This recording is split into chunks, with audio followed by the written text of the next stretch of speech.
Hey, herzlich willkommen zu Joghurt und Reiswaffeln, deinem Podcast für die wirklich wichtigen Fragen im Leben. Was esse ich heute und warum hasse ich mich bloß so sehr? Lass es dir schmecken. Hi, schön, dass du wieder eingeschaltet hast. Ich weiß, es ist eine Weile her, dass wir uns das letzte Mal gehört haben. Bei mir war echt einiges los. Ich hatte so viele Themen im Kopf und dann war ich jetzt auch noch ziemlich erkältet und dann kam einiges zusammen, ja, dass ich erstmal mich ein bisschen ausruhen musste, ein bisschen auch zurückgezogen habe. Genau, und jetzt aber, ich habe auch das Gefühl, mit der Sonne, mit dem schönen Wetter, ja, geht es mir auch gleich viel besser. Und ich mache irgendwann noch mal eine ganz eigene Episode, was bei mir gerade alles los ist, welche Herausforderungen ich gerade so versuche zu meistern und was so die nächsten Schritte sind. Und ich habe auch ganz viele tolle, spannende Themen, die auf mich warten, so viele tolle Projekte und Momente. Und ja, ist gerade alles sehr, sehr viel. Also sehr aufregend, sehr schön, teilweise auch sehr anstrengend und manchmal auch traurig, aber es ist einfach gerade eine sehr spannende Phase und ja, da erzähle ich dir irgendwann nochmal alles ganz in Ruhe. An dieser Stelle möchte ich aber viel lieber meinen nächsten Gast einleiten, und zwar meine Schwester Carolina. Ich war nämlich in der Heimat und habe mir gedacht, ja Mensch, dann schnappe ich mir doch gleich meine Schwester für die nächste Episode von Joghurt und Reiswaffeln. Und das war sehr witzig, weil mal Carolina mal in einem freien Tag zu erwischen, ist eigentlich unmöglich. Und als es dann feststand, dass ich für ein paar Tage in die Heimat fahren werde und sie dann gefragt habe, ja, was machst du am Dienstag? Und sie gesagt hat, ja, eigentlich nichts. Das war eigentlich wie ein Sechser im Lotto. Wir konnten es beide kaum glauben und dann ja, haben wir die Zeit gefunden, uns zu treffen und ein bisschen zu quatschen. Und daran möchte ich dich gerne teilhaben lassen.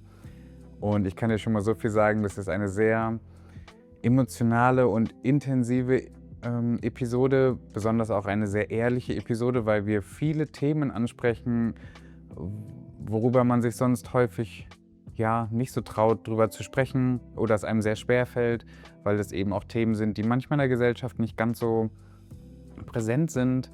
Wir reden da einmal über das Muttersein, was Carolinas Erfahrungen da sind, dass sie sich das Ganze auch ein Stück weit einfacher vorgestellt hat, dass da dann auch viele Sachen zusammengekommen sind, sowohl bei ihr körperlich, seelisch, als auch dann ja, bei den Kindern, die dann auch bestimmte Bedürfnisse hatten und ja, was dann quasi ein Arzttermin nach dem anderen zur Folge hatte. Wir sprechen aber eben auch über diese körperliche Entwicklung, zum einen von der Schwangerschaft, aber eben auch unabhängig davon, weil wir auch beide die Erfahrung gemacht haben mit plastischer Chirurgie. Bei mir war es das Übergewicht, bei ihr eben die Schwangerschaft. Daran wollen wir dich ein bisschen teilhaben lassen, ob wir das nochmal machen würden und was unsere Komplikationen bei den OPs am Ende waren. Ja, das werden wir dir so ein bisschen erzählen. Wir ja, reden auch ganz viel darüber, wie wichtig es ist, auf sich selbst so ein bisschen aufzupassen, besonders dann, wenn man das Gefühl hat, man möchte für so viele andere Leute da sein. Vielleicht kennst du das selber auch, dass du manchmal so bestrebt bist darin, dass alle um dich herum glücklich sind und dich alle lieb haben und ja, so auch so typisches People-Pleasing. Und dann verlierst du dich vielleicht im schlimmsten Fall ein bisschen selbst dabei. Und darüber reden wir. Ja, und am Ende natürlich darf auch unser Thema Orlando nicht fehlen. Meine Schwester ist schon ganz heiß darauf, auch endlich wieder nach Florida zu kommen. Auch das haben wir kurz angesprochen. Und ja, ich würde sagen, die Episode wird lang genug. Dementsprechend, ja, schnapp dir deinen Joghurt. Und würde ich sagen, gehen wir direkt rein in mein Gespräch mit Carolina.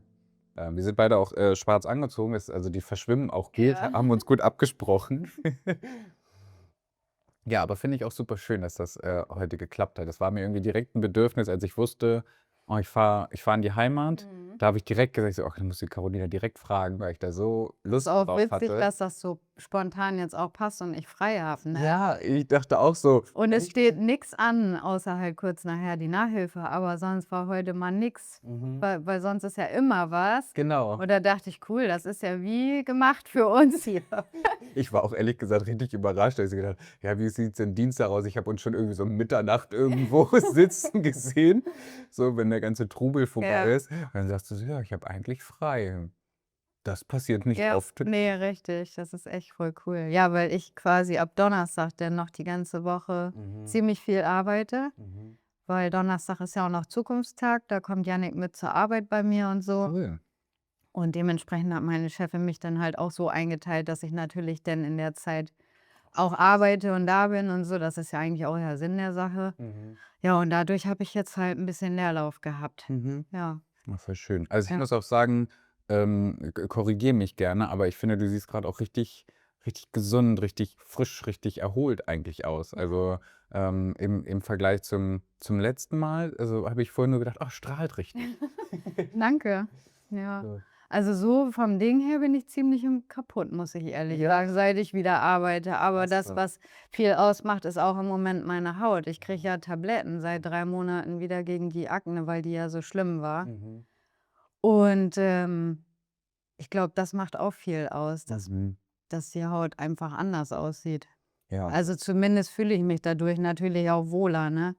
Ja, glaube ich. Also, auch Strahlt man ja auch aus, ja, ne? das ist auch schon viel. So, weil letzte Woche auf der Arbeit auch, da war auch 'ne Bekannte und dann: „Mensch, du siehst aber gut aus“, so. Und denke: „Danke“, das ich weiß nicht, das macht wahrscheinlich viel aus, ne, obwohl man eigentlich total müde und kaputt ist, um ehrlich zu sein. Also, seitdem ich wieder arbeite und alles wieder so vollgestopft ist, ist es anstrengend. Und dann auch gleich so 'ne Überbelastung, auch hier an meinen Knie und dies und das und den Händen, weil, ja, du machst ein Jahr, sage ich mal, in dem Sinne ja keine körperliche Tätigkeit und dann gehst du wieder voll rein. Das merkt man dann schon erst mal, ne? Die ersten 6, 8 Wochen waren jetzt schon anstrengend. Magst du, mich da mal so ein bisschen mitnehmen, wie jetzt die letzten, also, du hast jetzt wieder angefangen zu arbeiten, du hattest eine längere Pause. Magst du da den Prozess so ein bisschen beschreiben? Also, was hat so ein bisschen zu der Pause geführt und wie war es jetzt für dich, wieder so ein bisschen einzusteigen? Ja, genau. Also, die Pause ist ja gewesen seit letztes Jahr Februar und dann ja durch die, gebrochene Bauchwand, die operiert wurde, der Nabelbruch und das alles. Das hat mich ja dann doch lange außer Gefecht gesetzt. Es hieß ja dann am Anfang: „So und so viel Wochen ungefähr fällst du aus“, und im Endeffekt war es dann ja nachher viel länger, als ich vermutet hatte, weil ich ja auch lange Schmerzen hatte und der Heilungsprozess doch nicht so war, ja, weiß ich nicht. Also, ich habe gedacht: „Ach, du bist jung, das wird schon so sein, wie der Arzt das sagt und du steckst das easy peasy weg.“ Aber, also, dass ich mich überhaupt ja, sage ich mal, alleine bewegen konnte, ohne auch Hilfe beim Anziehen zu brauchen und das alles, das war ja nach 3 Monaten grade mal so ansatzweise okay, ne? Also, ich hätte mir nicht vorstellen können, in meinem Beruf nach 6 Wochen wieder arbeiten zu gehen. Und hatte dann ja durchaus auch im Sommer versucht, mich eingliedern zu lassen, aber der erste Tag bei der Arbeit hat meine Chefin mich auch wieder nach Hause geschickt, weil, ja, weil die auch gemerkt hat, also, ich habe da eigentlich noch nichts zu suchen, ne? Das war viel zu früh und ich war auch ja, psychisch total labil zu der Zeit. Das kam ja dann auch noch alles dazu, dass ich ja mehr oder weniger, mir da ja dann auch noch die professionelle Hilfe gesucht habe, und, im Sommer dann quasi die Therapie gestartet habe. Das war ja alles so zweigleisig. Also, sowohl der Körper war ja nicht intakt, als auch die Psyche war nicht in Ordnung, weil, ja, ich sage immer, ich glaube, das Körperliche war so meine Notbremse, weil ich nicht gemerkt habe, dass, ja, dass ich eigentlich hätte schon längst runterschrauben müssen, ne? Also, du weißt das wahrscheinlich, kannst das wahrscheinlich gut nachempfinden, was ich meine. Voll. Man ist halt immer auf Vollgas und man denkt, man schafft das schon alles und: „Ach, ich mache das noch und ich mache das noch, ich brauche auch keine Hilfe“, ne, so. Und, ja, wie soll ich das sagen? Also, das war ja nachher so beides zusammen, was zusammengespielt hat. dass sowohl der Körper Zeit brauchte zum Heilen, als dass ich auch wirklich Hilfe brauchte, auch meine Gedanken zu sortieren, meine Ängste in 'n Griff zu kriegen, weil ja auch so eine, nennt man ja, Somatisierungsstörung Ja. gekommen ist durch den Stress in den letzten Jahren, dass, man ja quasi dass der Körper immer Signale ausschüttet, dass man krank ist, Mhm. aber eigentlich, ist man nicht krank, sondern das war der psychische Stress. Also, ich war ja bei vielen Fachärzten, weil man dann anfängt, auf die Suche zu gehen. Mhm. Da muss ja irgendwas sein, ne? Mhm. Also, egal, ob es meine ständigen Blasenentzündungen waren und, die Magenprobleme und Schlafprobleme und was nicht alles. Da waren ja dann nachher ganz viele Probleme und du denkst ja, irgendwoher muss das ja aber kommen. Mhm. Und jeder Arzt sagt: „Ja, bei Ihnen ist alles gut. Sie sind kerngesund, die Werte sind in Ordnung und alles ist tippitoppi.“ Ja, und bis die Psychologin dann sagte: „Ja, das ist eine Somatisierungsstörung, eine Angststörung dazu und eine anfängliche Depression.“ Mhm. Ja, und, aber ich habe auch gemerkt, so jetzt gerade zum Ende dann auch, das war ich ja nachher im Endeffekt 12 Monate zu Hause, Mhm.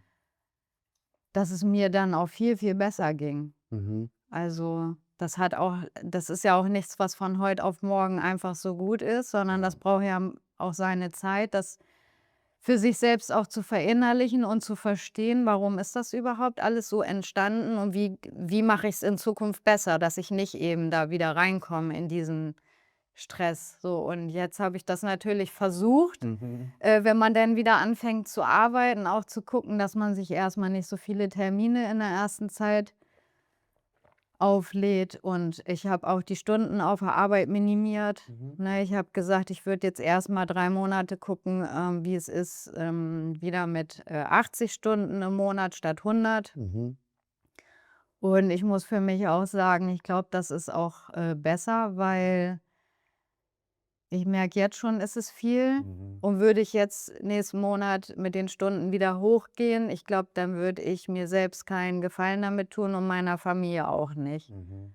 Ne, weil da ist ja noch das Ganze Drumherum, ja auch mit den Kindern, was ja nun auch, jetzt 15 Jahre viel abverlangt hat, wenn Mhm. es den Kindern gesundheitlich und, entwicklungstechnisch auch immer nicht so gut geht wie vielleicht anderen Kindern, dann ist das natürlich auch immer 'n Ballast, den man noch mit sich trägt. Ja.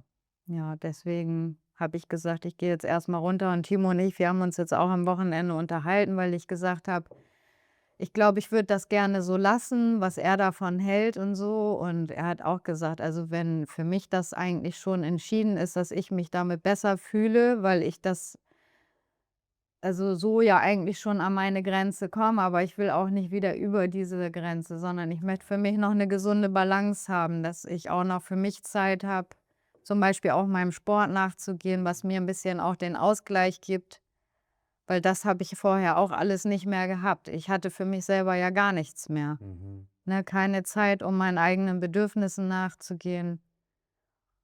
Ja, das ist, glaube ich, schon wichtig. Absolut. Also, du sprichst da so viele Themen an, Ja. die da quasi zusammenkommen, Mhm. ne? Lass uns das gern alles mal so jeden Punkt, den du gerade beschrieben hast, mal so ein bisschen uns genauer angucken, weil das Ja. ja wirklich deswegen war mir das auch so wichtig oder fand ich den Gedanken so schön, mit dir zu sprechen, weil ich glaube, du hast da ganz viele Herausforderungen, die du gerade da bist, auch zu meistern und also immer noch gemeistert hast. Mhm. Ähm die viele auch kennen wahrscheinlich so, wo man dann gerade dieses, ja, wie soll ich sagen, Vollzeitjob Mutter, ich glaube, das spricht ganz vielen aus der Seele. Dann, wie du auch sagst, Körper und Seele, dass das immer zusammenspielt und das eine signalisiert dir früher oder später, dass es nicht mehr weitergeht. Ja. Grade wenn man es dann vielleicht auch zu lange diese Mentalität hat von Durchhalten, Mhm. so, aber am Ende ist es auch, was ist das für ein Leben, wenn wir die ganze Zeit nur sagen: „Das halte ich jetzt noch Ja, durch, bis dann richtig. und jetzt muss ich nur noch und wenn ich das und Mhm. dann wenn ich nur noch und jetzt, müssen nur noch die Kinder und Ja. dann verpasst du ja schon die ganzen Jahre sozusagen, in denen du eigentlich hättest glücklich sein Mhm. wollen. Und das finde ich, sind ganz viele verschiedene spannende Themen, und auch wirklich wichtige Themen, worüber man Mhm. sprechen muss. Ich würde vielleicht mal anfangen, du hast es gerade so ein bisschen gesagt, wahrscheinlich kam diese Überbelastung ja auch ein bisschen zustande. Ich sage mal, du hast dein eigenes Päckchen, was du mit dir umträgst, wie wir alle. Ich glaube, wir haben auch sehr ähnliche Päckchen, ne? Ja, das habe ich auch letztens schon zu Mama und Papa gesagt. Ich glaube, Felix und ich haben oft dieselben Probleme Ja, innerlich so, ne? genau. Das ist schon sehr ähnlich. Ich weiß auch nicht, ob das vielleicht auch aus der Erfahrung aus der Kindheit rührt, dass man da ähnlich geprägt ist und deswegen so ja, aber vielleicht auch nicht, man weiß es nicht, Mhm. ne? Also, wahrscheinlich, sind da ähnliche Erfahrungen und wir haben 'n sehr unterschiedliches Leben, was dann wieder unterschiedliche Herausforderungen Ja, mit sich bringt. Und da kommen dann am Ende natürlich auch andere Ergebnisse bei rum, aber im Kern hat man natürlich so ein bisschen das Gleiche erlebt auch, ja, ne, oder viele ähnliche Sachen erlebt. Genau, und dieses Päckchen vielleicht aus der Kindheit, dann hast du gesagt, dass eben auch gerade deine Kinder sind sind ja auch beide, ich sage mal, brauchten Unterstützung in den letzten Jahren. Wie du hast es angesprochen, viele Arzttermine. ja. Ähm, Würdest du sagen, dass du da vielleicht manchmal ein bisschen verpasst hast, dass du quasi immer das war ja auch in deiner vorherigen Ehe, waren ja Mhm. auch so Themen, dass du, vielleicht manchmal verpasst hast, wenn du dich um alle gekümmert hast, um die Kinder, um den Ehemann, dass du eigentlich Ja, verpasst hast, dass du diejenige bist, die vielleicht Hilfe auch braucht? ja, bestimmt. Also, ich hatte ja damals auch schon meine ambulante Therapie gemacht, weil Mhm. ich da ja nach meinem Autounfall, Ja. Mhm. auch einige, sage ich mal, Ängste entwickelt habe und um die zu Verständlich. verarbeiten und auch, um die Dinge aus der Kindheit zu verarbeiten, hatte ich denn damals ja 'ne ambulante Therapie gemacht. Die hat auch 2 oder 3 Jahre gedauert, sage ich mal. Und das hat mir damals schon ganz viel geholfen. Also, da habe ich auch gemerkt, dass es mir dann immer besser ging und alles.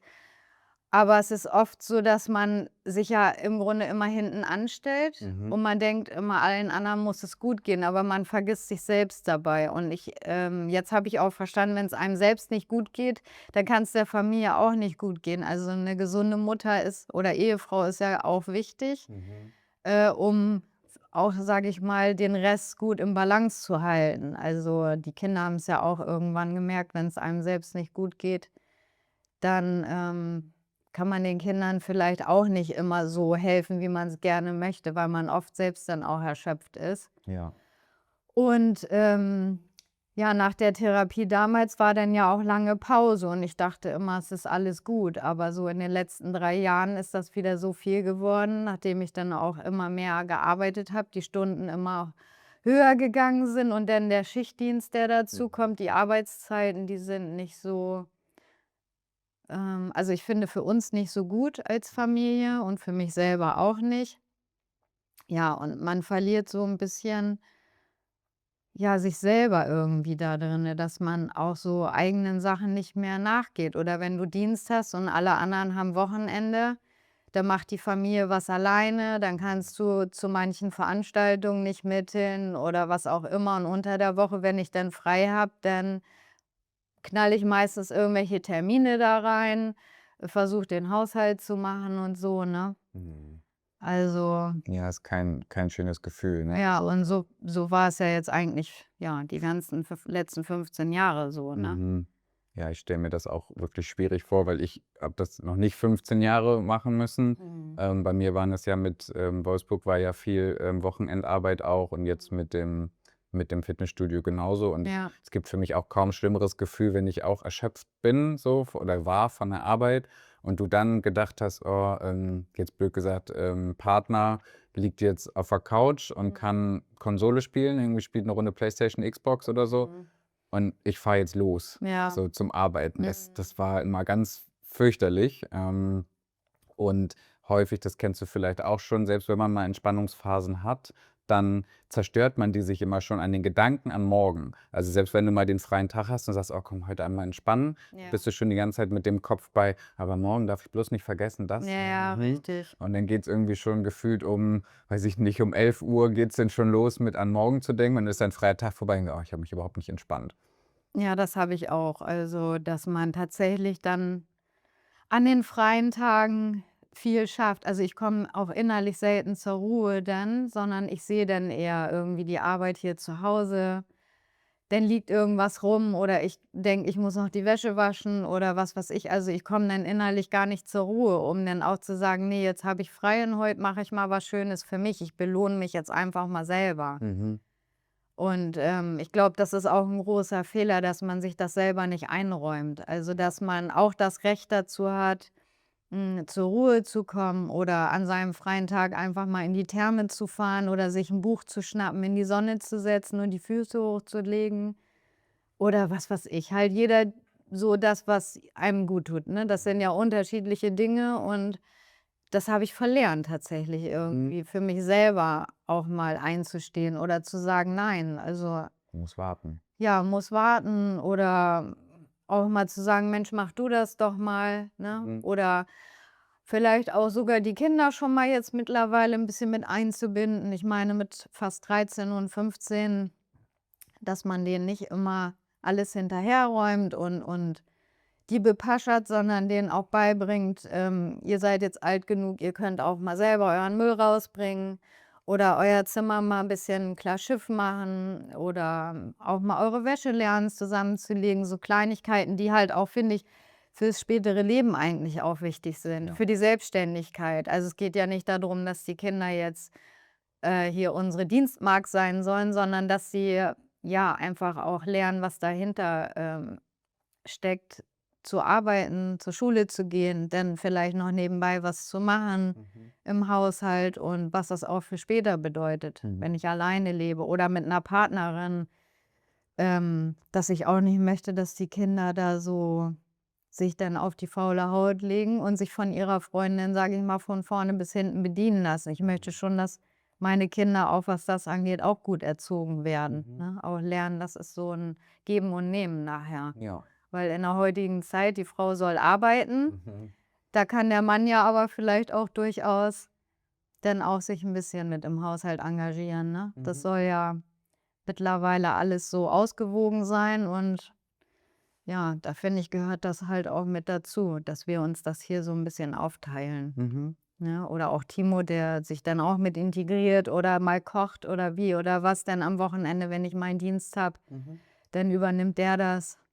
Mhm. Also, dass das ja, und das konnte ich immer nicht, mal Mhm. abgeben. Mhm.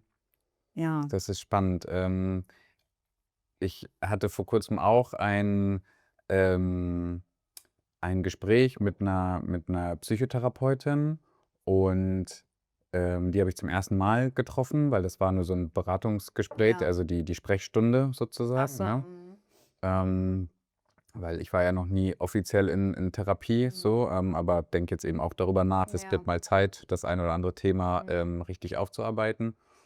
Und, ich habe ihr dann all das so erzählt, weil, kennst du ja dann auch, man fängt erst mal an mit: „Warum sind Sie grad akut hier? Also, was ist grad akut das Problem?“ Und dann erzählt man vielleicht noch 'n bisschen von: „Wo kommt was her?“ Mhm. Und weil wir auch eben grad gesagt haben, wir sind uns sehr ähnlich, habe ich das Gefühl, hast du auch etwas, grad beschrieben, was auch 'n großes Problem ihrer Meinung nach an mir ist, wo ich, sie wo ich das bestätigen kann. Da meinte sie dann: es klingt sehr danach, dass Sie Ihren Selbstwert von Ihrer Leistung abhängig machen.“ Und Mhm. dachte ich so: „Oh, Volltreffer.“ So, Ja. und das klingt gerade auch sehr danach.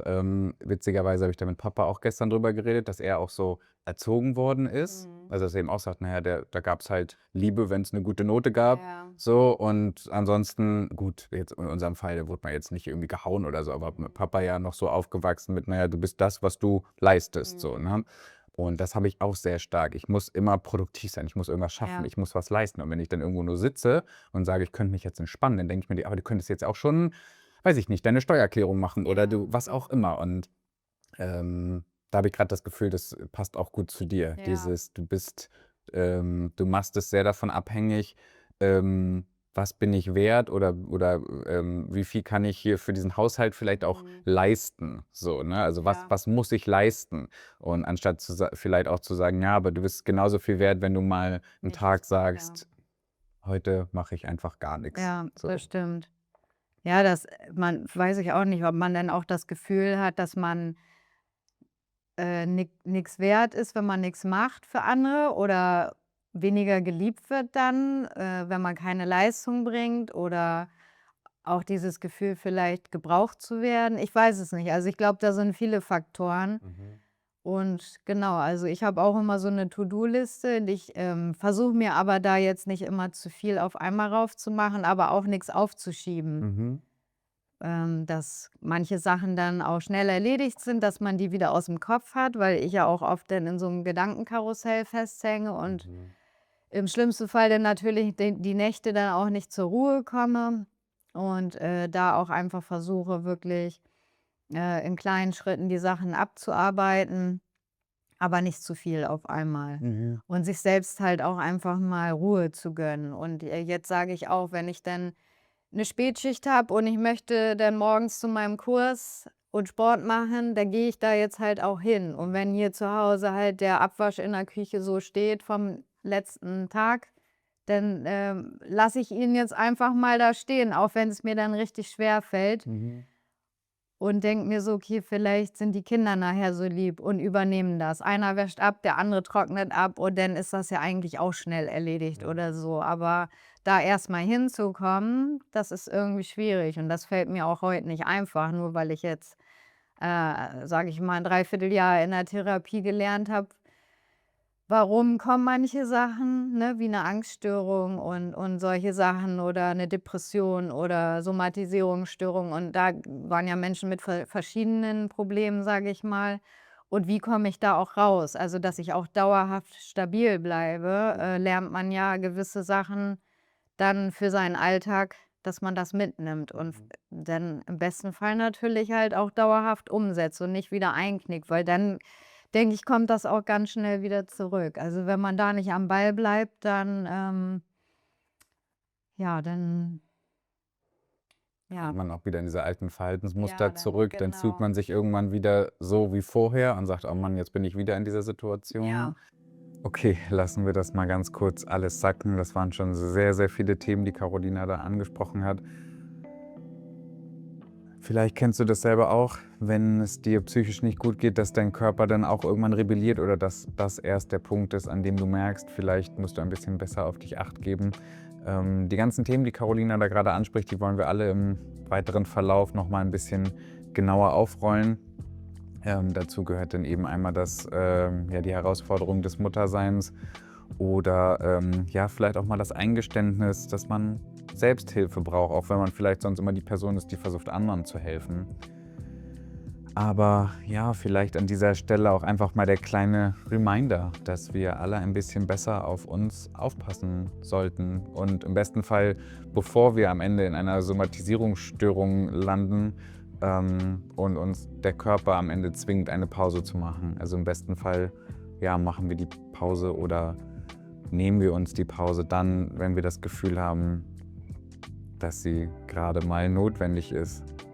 Ja, kann ich auch nicht so gut, aber das ist, finde ich, sollten wir uns schon alle doch manchmal etwas mehr bewusst machen.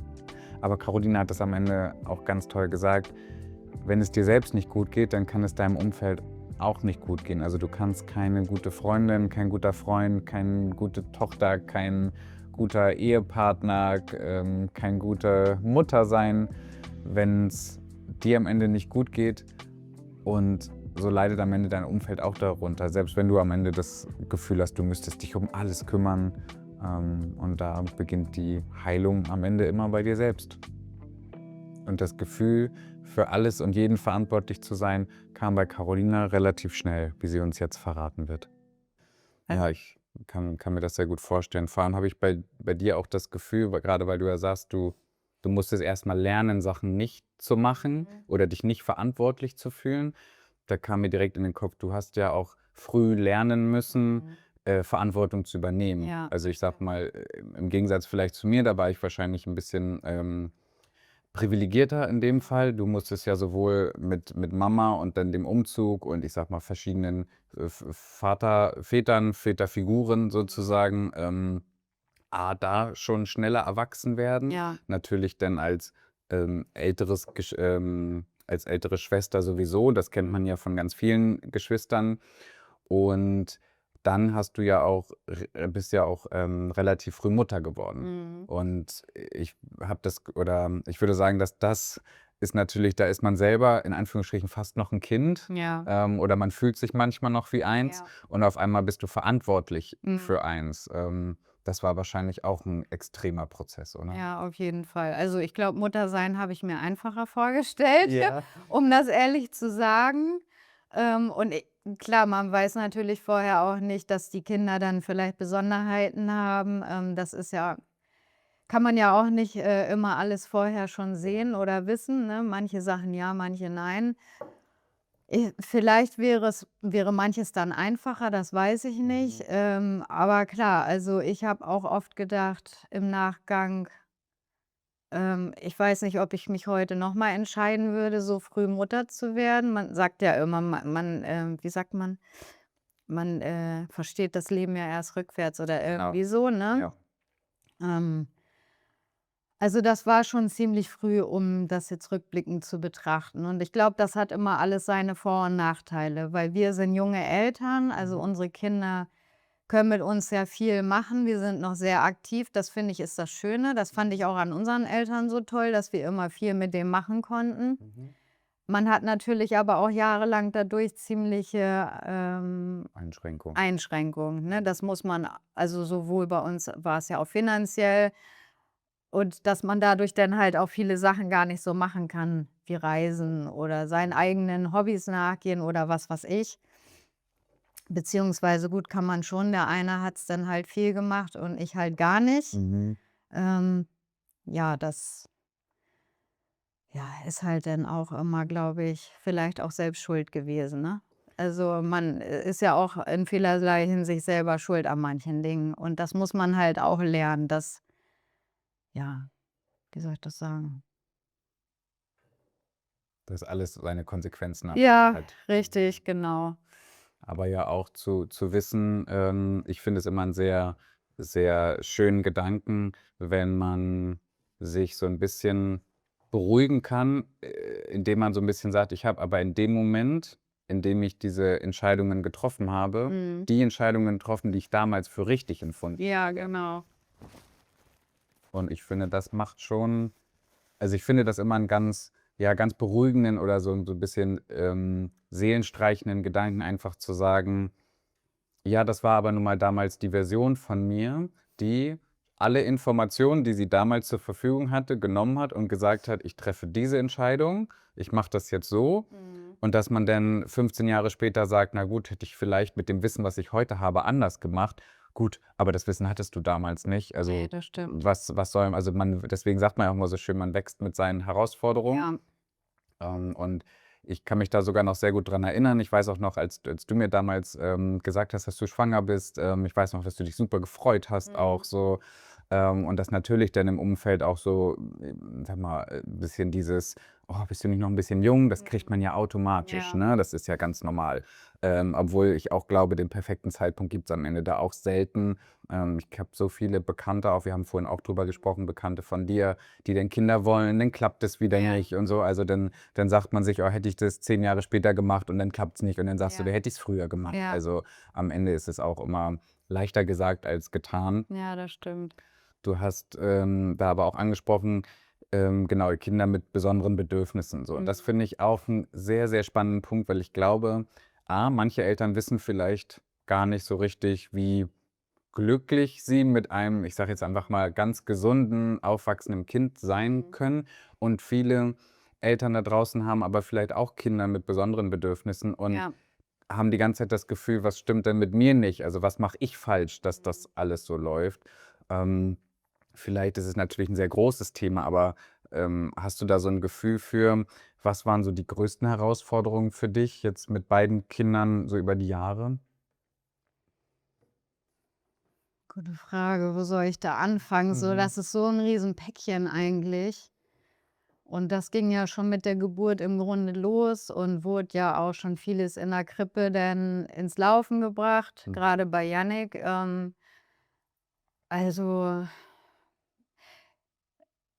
ich glaube, da gibt's gar nicht speziell irgendwas, was, so die eine Sache ist, die schwer ist, sondern über den langen Zeitraum einfach, dass das so 'n fortlaufender Prozess ist und auch grade jetzt aktuell bei Jannik zum Beispiel, ähm Da ist ja auch ganz viel jetzt ins Rollen gebracht. Also, wenn ich jetzt von Anfang an anfange, denn, also, ich hatte ja bei Jannik immer das Gefühl, dass er Autist sein könnte und wurde ja nie ernst genommen. So, und die Krippe damals hat ja auch gemerkt, dass etwas nicht so in der Entwicklung ist, wie es sein sollte, sondern immer hinterherhängt. Und dann waren ja viele Probleme zusammen. Zum einen, dass Jannik 'ne Sehschwäche hatte, dann brauchte er 'ne Brille. Die hat er ja, glaube ich, schon mit 1 Jahr oder 1,5 Jahren bekommen. Dann konnte er nicht vernünftig hören, weil ja immer diese Paukenergüsse waren. Dann mussten Paukenröhrchen gelegt werden. Dann hatte er Asthma, dann mussten wir zum Lungenfacharzt, dass das Kind erst mal vernünftig eingestellt wird. Dann Neurodermitis und, du hast eigentlich 'n einjähriges Kind, was ja dann schon so krank ist und wenn's nicht richtig gucken kann, wenn's nicht richtig hört. Dann fing an, dass die Sprache nicht richtig entwickelt ist. Dann fängst du an mit, F Logopädie. Dann hat die Krippe für uns die Frühförderung quasi, ins Rollen gebracht, die dann ja zu Hause privat stattgefunden hat. Das kann man sich ja auch vorstellen wie Ergotherapie für zu Hause. Dann hat er ja in der Krippe 'n I-Platz bekommen, Mhm. dass er auch vor Ort schon Logopädie und, Ergotherapie hat. Und so ging das ja eigentlich dann, die ganze Kindheit weiter, egal ob im Kindergarten, in der Schule, dann kam ja die Sprachheilschule dann für 2 Jahre. Und das tat Jannik zum Beispiel richtig gut, weil man ja kleine Klassen hat. Ja. Ich glaube, nur mit so maximal vielleicht 10, 12 Kindern und sogar 2 Lehrkräften. Und, das war sehr schön für ihn. Und dann hat man ja auch immer mehr gemerkt, was, ihn alles belastet. Also, große Gruppen, Mhm. laute Geräusche, na ja, all die Sachen, wo ich immer wieder gesagt habe: „Mensch, irgendwie habe ich das Gefühl, das sind so autistische Merkmale und ja, er braucht bei allem Unterstützung, dann bekommt er heute Nachhilfe und ach, was wir nicht alles gemacht haben. Also, dann medikamentös ja auch eingestellt beim Kinderpsychologen, dann viele Tests, Untersuchungen, SBZ, Mhm. Pädaudiologie. Also, da sind ja so viele Fachärzte dann irgendwann mit involviert gewesen. Und das finde ich, ist das Schwierige. Also, dass man dauerhaft wirklich ähm, erst irgendwo reinzukommen. Wenn du 'n Facharzttermin haben willst, wartest du monatelang teilweise, bis das denn ja anfängt. Und dann hast du einen Folgetermin auf den anderen und dann ja bei jedem Facharzt. Das heißt, du hast ja nicht nur einen Arzt, den du im Jahr besuchst, sondern bei uns sind's meistens so 5 oder 6 Fachärzte im Jahr und dann hast du alle paar Wochen oder alle 3 Monate 'n Folgetermin. Mhm.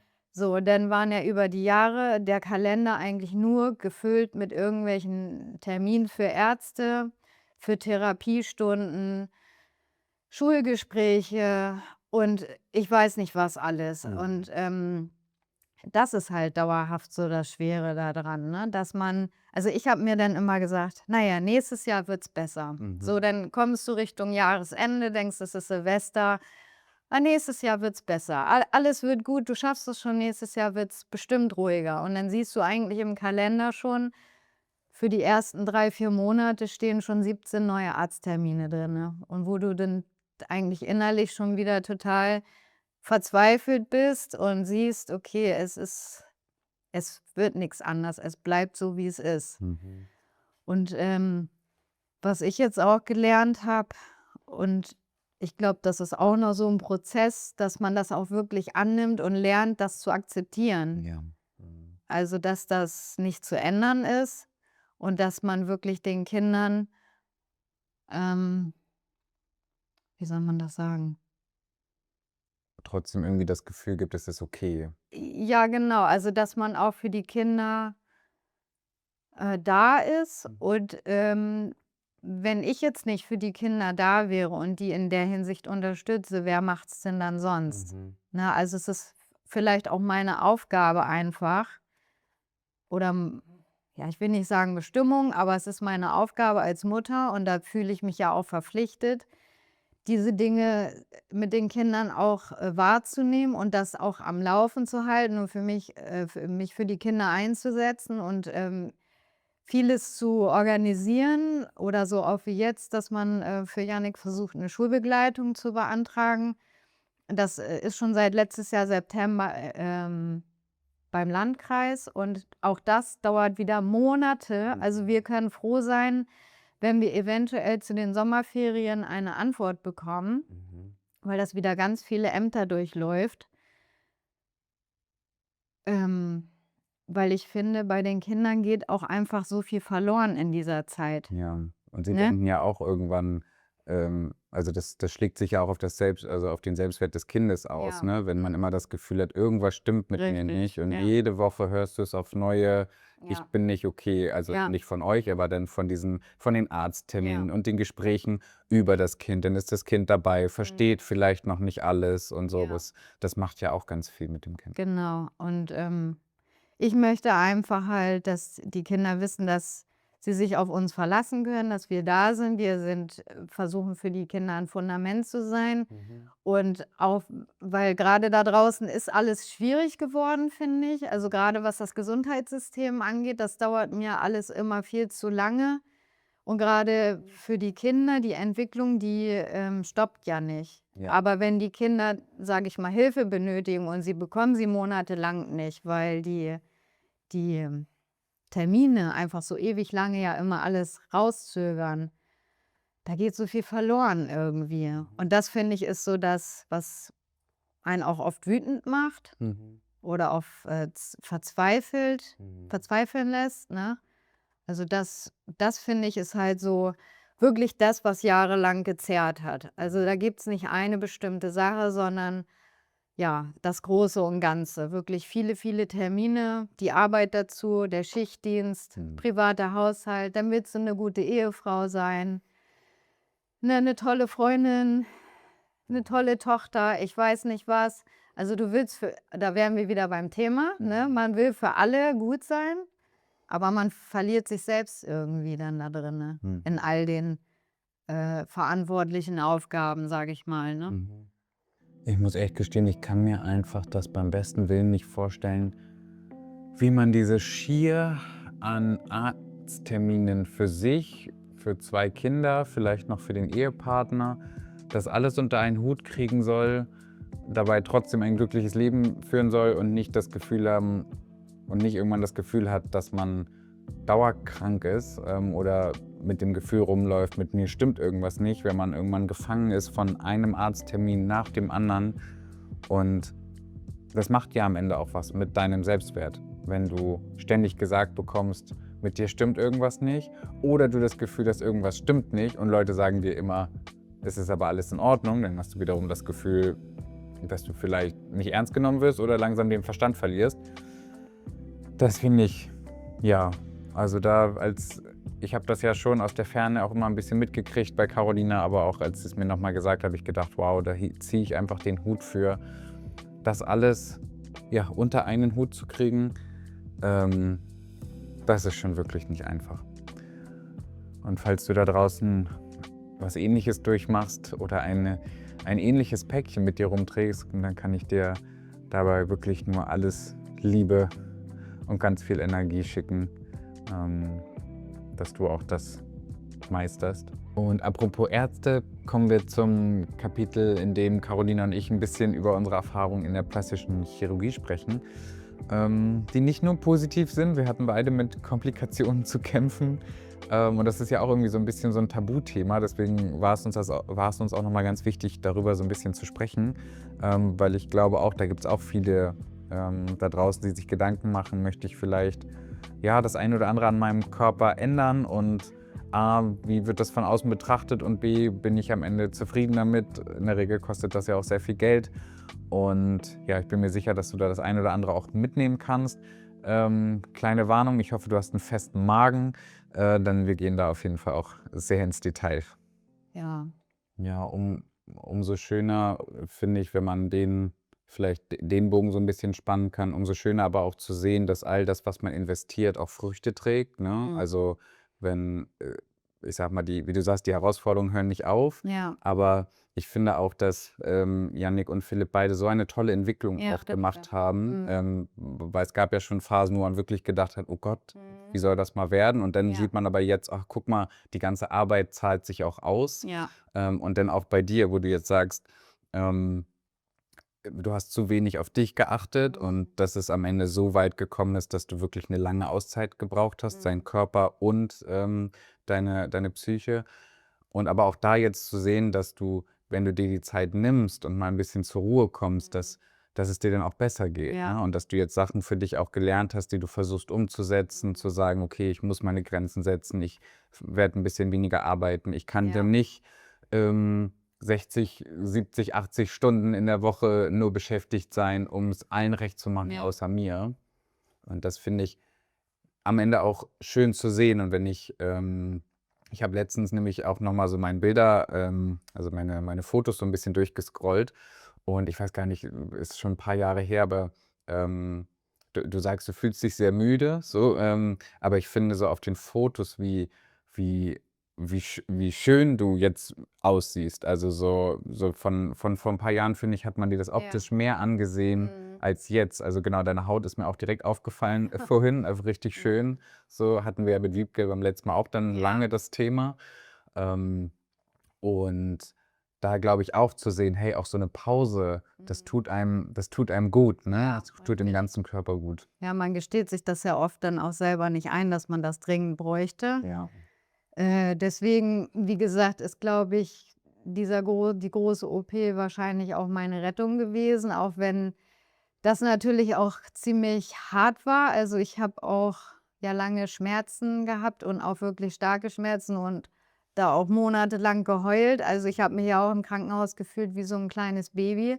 Bin ja auch dankbar, dass ich, da so tolle Unterstützung von meinem Mann hatte und auch von Mama und Papa und alle waren da und haben gekocht und mit den Kindern und dies und das. Das musste ja drumherum irgendwie alles weiterlaufen, obwohl man ja selbst in dem Grunde dann wie so 'n Pflegefall ist, ne? Also, da bin ich schon sehr dankbar, dass man das denn wenigstens hat und ja, dass ich, dann auch für mich, ja, an mir arbeiten konnte, um da wieder Stabilität reinzubekommen, für mich selber auch. Und, ja, was wollte ich jetzt sagen? Ach so, mit der Akne auch zum Beispiel, das ist ja auch schon seit eh und je 'n Thema, schon bestimmt auch über 15, 20 Jahre. Ähm, und das belastet einen auch arg. Und dann kriegst du von überall immer von außen Sprüche, ne? So: „Hast du schon mal probiert, weniger Zucker? Ach, verzichte mal auf Milch und Käse. Ja, du musst dich so waschen, du musst das eincremen, du musst ins Solarium gehen“ und ich weiß nicht was. So, und ich habe das jetzt, wie gesagt, glaube, seitdem ich 18 bin, ich werde jetzt 38, also 20 Jahre und in den 20 Jahren kann sich kein Mensch vorstellen, wie viele Fachärzte, Hormonuntersuchungen, verschiedene Pillen, Medikamente, Salben, was weiß ich, mit Fruchtsäurepeeling beim Kosmetiker, Ernährung umgestellt, ne, versucht auf dies, das, jenes zu verzichten, mit Sonne, ohne Sonne, Cremes, Salben. Also, das geht ja ins Unermessliche. Ist ja nicht so, dass ich in den 20 Jahren nicht auch selber meine Erfahrung mit der Akne gesammelt habe, ne? Und dann war es ja letztes Jahr, nachdem ich dann irgendwann meine Pille abgesetzt habe, weil ich gesagt habe, ich möchte diese Hormone auch nicht mehr, weil ich, dadurch ja auch leider so ein paar Sachen hatte, die körperlich ziemlich belastend waren, habe ich die dann ja irgendwann abgesetzt. Und klar, ich hatte extra eine Pille, die schön die Pickel, sage ich mal, unterdrückt hat. Und mir war schon klar, dass dann auch erst mal so 'n Ausbruch wieder kommen wird. Und der kam dann ja leider auch. Und, da war ich ja dann in Buxtehude in der Elbe-Klinik. Da wurde ich hin überwiesen und da war jetzt 'ne Ärztin und die hat mir auch gesagt, das nennt man Akne concoblanca, was ich habe. Das ist die schwerste Form der Akne und es gibt Menschen, die haben das leider 'n Leben lang und wahrscheinlich gehöre ich leider dazu und egal, was ich mache, es wird sich nicht viel daran ändern und das ist auch so etwas, was man auch nicht akzeptieren will so, ne? Also, das fällt einem auch schwer zu wissen: „Okay, dann musst du damit irgendwo leben.“ Das Ich dachte immer, weil es gab mal einen Arzt, der hat mir mit Anfang 20 gesagt: „Ja, wenn Sie 30 sind, dann wird das weggehen. So, ich werde jetzt bald 40 und ich schleppe mich damit immer noch rum. Also man kann das auch nicht so pauschalisieren. Und dieses Gerede von außen, das ist manchmal das, was einen auch enorm stresst manchmal, ne? Also ich hatte das ja auch jetzt nach der OP. Ja, alle sehen von außen: „Ach, die sieht doch aus wie immer.“ So, hätte ich jetzt aber 'n gegipsten Arm gehabt Ja. oder so, ne, oder 'n dickes Auge, dann hätte man gesagt: „Mensch, was hat die Caro da jetzt so, ne? Die hat ja wohl 'n Unfall gehabt“ oder was weiß ich. Aber dass ich halt innerlich operiert wurde und das auch 'ne sehr große OP über 7 Stunden war und die alles, was auch hier zu Hause dann war, das sieht ja keiner. Aber von außen wird dann halt viel geredet. Oder auch mit Jannik, wie: „Dein Kind hat diese und jene Diagnose. Für mich sieht der immer ganz normal aus.“ Aber mein Kind nehmen andere Menschen nur in Momentaufnahmen in der Straße auf der Straße vielleicht mal beim Einkaufen 5 Minuten so auf, ne? Wie kann man dann da beurteilen, wie unser Leben aussieht? Oder was mein Kind für Entwicklungsprobleme hat oder für andere gesundheitliche also, ja, die Frage habe ich mir ganz oft gestellt. Wie können andere Menschen so über einen urteilen und so viel wissen, obwohl sie mit uns aber eigentlich gar nichts zu tun haben? Ne, da gibt's ganz viele Bereiche, wo das halt der Fall war und das finde ich manchmal einfach unmöglich. Weil nur der engste Kreis hat mitgekriegt, was abgelaufen ist oder weiß auch, ne, was so die Jahre so Sache war. Ja. Und dann muss man natürlich aber die nötigen Veränderungen machen, die dann am Ende dazu führen, dass man sich nicht wieder so fühlt. Richtig. In dem Prozess bin ich ja auch gerade. Ähm, welches Thema ich da auch in dem Zuge so spannend finde, das haben wir ganz am Anfang gesagt, die gleichen Narben haben. Und ich finde es so spannend, dass wir sowohl, glaube ich, seelisch sehr ähnliche Narben haben, und dann körperlich auch ähnlich was durchgemacht haben. Ja. Grade jetzt mit dem ja, mit dem Besuch bei der plastischen Chirurgie. Ich hatte das ja deutlich früher, also ich habe das ja schon in 17 gemacht und habe jetzt ja auch eine sehr große Narbe davongetragen, die ja dann auch durch schwaches Bindegewebe Ja. sehr auseinandergegangen ist. Beschäftigt mich auch bis heute. Ist so ein bisschen, was du vorhin auch meintest mit der Akne. Ich war auch bei ganz vielen Ärzten, habe so gefragt: „Kann man das nicht lasern? Kann man nicht gibt es nicht Techniken, dass man Narben schöner machen kann?“ Ja. Und wenn dir dann irgendwann der 5. plastische Chirurg sagt, die ja auch Geld mit dir verdienen wollen: „Tut mir leid, aber das bleibt so. Also, wir können es noch mal rausschneiden, aber das ist schon so fest jetzt bei Ihnen, da wird wieder so viel Spannung auf der Narbe sein, die wird wieder die wird Ja. sich wieder abweiten.“ Ähm, und da dann so rückblickend drauf zu gucken, auch das ist auch wieder so spannend. Hinterher ist man immer schlauer, weil es gab schon Momente, wo ich gesagt habe: „Oh, ich glaube, ich würde es nicht ich glaube, ich würde es nicht noch mal machen, jeden Tag diese Narbe sehen.“ Ja. Aber damals habe ich aber weiß ich auch noch genau, wie ich gedacht habe: „Aber dieser Hautlappen, der macht mich wahnsinnig. Ja. Du bist schlank und fühlst dich immer noch, fett und hässlich“, so. Ja. Und deswegen, da gibt's auch wieder kein richtig und falsch, weil dann hätte ich's vielleicht später gemacht oder gut, bei mir gab's ja dann auch Komplikationen bei der OP, innere Ja. Blutung und, das war ja auch der Grund, warum dann Mama, als du mit dem Thema kamst oder Schwierigkeiten, das Thema überhaupt anzusprechen, Ja. weil dann wusste man, das macht's nicht leichter, wenn, die Mutter dann noch, emotional wird bei dem Ja. Thema. Ähm, und da hast du ja quasi einmal aus medizinischen Gründen auch, quasi, Genau. gesagt, du möchtest 'ne OP haben und hast ja dann aber auch gesagt: „Na, dann möchte ich mich aber auch in meinem Körper gleich schön fühlen, Ja. also, wenn ich eh schon dabei bin.“ Und dann hast du ja 'ne sehr große OP gehabt. Du hast ja Ja. gesagt, 7 Stunden.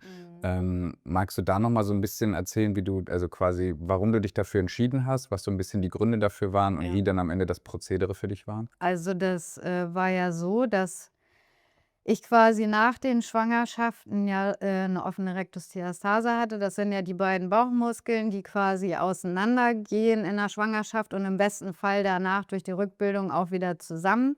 Aber wie du schon sagst, haben wir ja schlechtes Bindegewebe oder nennt man ja auch Bindegewebsschwäche.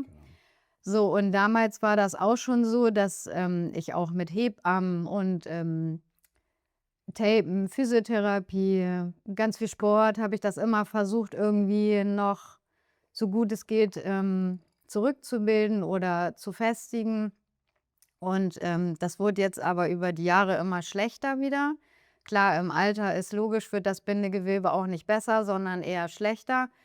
Und bei mir waren das, glaube ich weiß nicht, 4 cm oder so. Also ich konnte ja schon wirklich meine Hand reinstecken im Grunde zwischen meine Bauchmuskeln.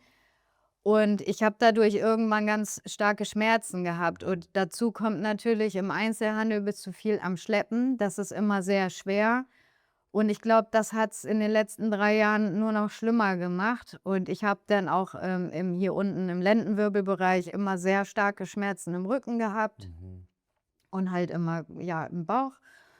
Und dann ist das ja auch so vorgewölbt irgendwann. Dann siehst du ja aus, als wenn du 3., 5. Monat schwanger wärst oder so. Also das kommt ja irgendwann richtig raus. Und bei so einem Bauchwandbruch besteht ja auch immer die Gefahr, dass die Gedärme im schlimmsten Fall ja durchbrechen können, wie beim Leistenbruch oder, ne? Genau. So, und dann, klar, hatte ich auch den Hautlappen und das hat mir zum Beispiel, also unter den Hosen, auch immer Schmerzen bereitet. Ich weiß nicht, wie es bei dir damals war, ob du dich da überhaupt dran erinnern kannst, aber die überschüssige Haut von den Schwangerschaftsbäuchen, die hat mir schon immer Schmerzen bereitet, weil dann wusstest du nicht so richtig, wohin mit dieser Haut unter der Hose, ne? Also, ob es jetzt oben drüber ist, hört sich jetzt bescheuert an, ne? Oder unten drunter, aber es war halt immer irgendwie schmerzhaft. Na ja, und dann habe ich mich ja auch lange damit beschäftigt und ich habe mich auch natürlich nicht wohl damit gefühlt und mich auch nicht mehr schön irgendwann damit gefühlt, als das immer schlimmer wurde, und habe dann ja, verschiedene Ärzte ja aufgesucht. Zum einen habe ich da mit dem Gynäkologen als auch mit dem was ist das? In Walsrode da, der Dr. Nippes und Schech.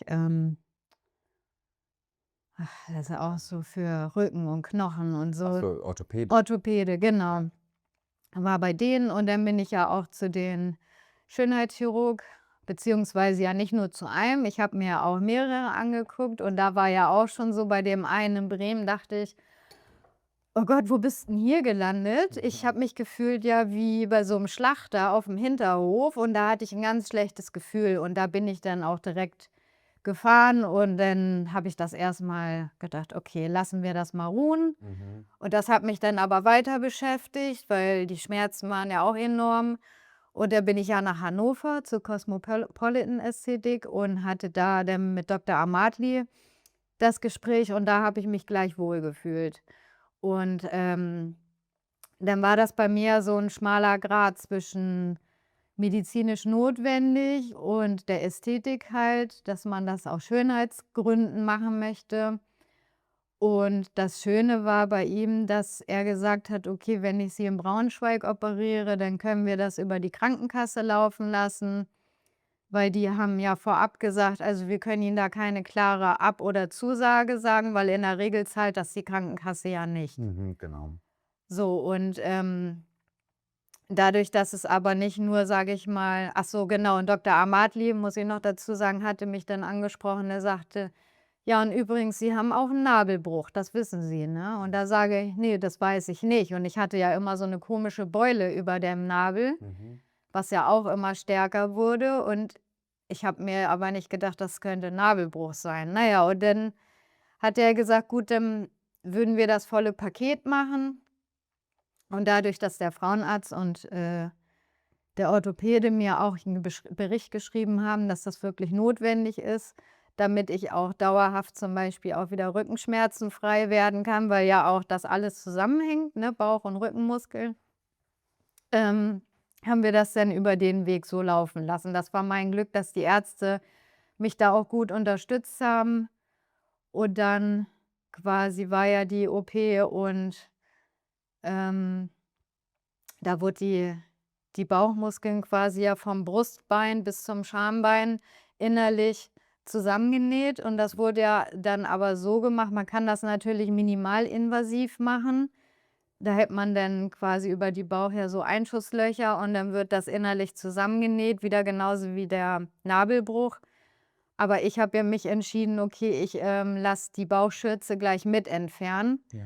die ich dann aber auf meine eigenen Kosten getragen habe und die Rektusdiastase und der Nabelbruch wurde von der Krankenkasse bezahlt. Mhm. Also wurde so quasi halb und halb gemacht, habe ich so einen Mittelweg gefunden, Mhm. weil das ja schon auch sehr, sehr teuer ist, so 'ne OP. Und, ja, und dadurch habe ich ja jetzt quasi ich hatte ja eh schon die 2 Kaiserschnitte, der wurde dann weggeschnitten und Mhm. habe jetzt ja von links nach rechts, so wie du auch, in der Bikinizone diesen riesigen Schnitt. Mhm. Ja, im Nachgang denke ich auch, ist natürlich jetzt auch 'ne große Narbe, die ich auch nicht sonderlich schick finde. Er hat schon versucht, die so tief wie möglich zu machen, damit man das zumindest nicht, über dem Bikini sieht. Mhm. Aber wenn man sich selber dann nackt sieht, dann sieht man die ja trotzdem immer, die Narbe, ne? Also, die finde ich jetzt auch nicht so schön, aber schlussendlich bin ich froh, dass ich das doch gemacht habe, Mhm. weil, erst ist meine Körperhaltung jetzt eine ganz andere. Ich habe wieder so eine, wie sagt man, Silhouette, Mhm. ne? Also, eine 'ne, 'ne Taille und, die Rückenschmerzen sind dadurch viel weniger geworden. Mhm, glaube ich. Mhm. Man hat auch nicht mehr diesen Schwangerschaftsbauch, der so vorgewölbt ist. Die Schmerzen sind weg. Also, gerade am Nabelbruch, das hat auch lange, lange gedauert, bis auch nach der OP da die Schmerzen weggegangen sind. Mhm. Also, im Nachgang weiß ich auf jeden Fall, dass die Schmerzen wirklich von daher kamen, ne? Mhm. Und bin froh, dass ich das gemacht habe, weil ich habe so viel Lebensqualität zurückgewonnen. Mhm. Schön. Ja, aber, nach der OP der Moment und Dr. Amatli hat's noch zu mir gesagt, sie werden mich hinterher hassen. Mhm. Und es war echt so, wo ich gesagt habe: